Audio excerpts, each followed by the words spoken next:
Today I will be demonstrating on our recent work of synthesizable signature attenuation along with time varying transfer function, which has been used as an EM and power side channel attack countermeasure of an AES 256 encryption engine. This work is done in collaboration with Intel Labs. Mathematically secured cryptographic algorithms, when implemented in silicon, leaks important information via side channel. By side channel, I meant EM radiation, power consumption, timing, cache hits and misses, etc. However, for this work, we will mainly focus on EM radiation and power consumption. This circuit for the first time brings the benefit of analog signature attenuation countermeasure into a completely synthesizable one, while achieving 1.25 billion minimum traces to disclosure, which is 25% greater than existing state of the art. This is the full system architecture of the chip. One synthesizable current source is used to attenuate meaningful leakages. Current source is made synthesizable by creating one internal voltage between 0 and VDD and using that biasing a stacked PMOS. Internal voltage is generated by connecting a NOT gate's output to its input. A ring oscillator has been used as local negative feedback to mask key-dependent leakage.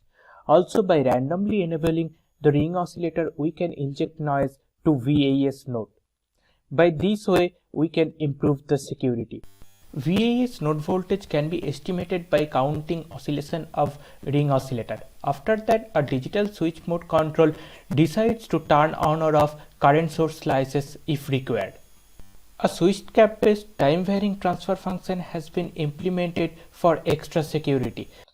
An intelligent lightweight TVTF controller circuit shuffles the unit capacitor for time domain obfuscation. Now I will demonstrate the actual measurement setup.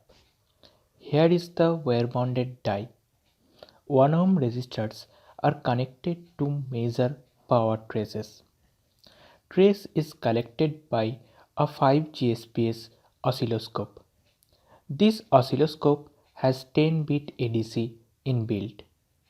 14 cycles of AES encryption is clearly visible in yellow, along with the trigger pulse in blue in the oscilloscope screen.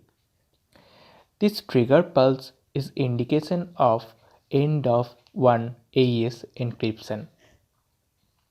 A DC power supply is used for powering up the chip. Another power supply is used for IC tag fidelity, VDD/PSD and other important supplies. An arbitrary wave generator is used for clock and enable of the chip.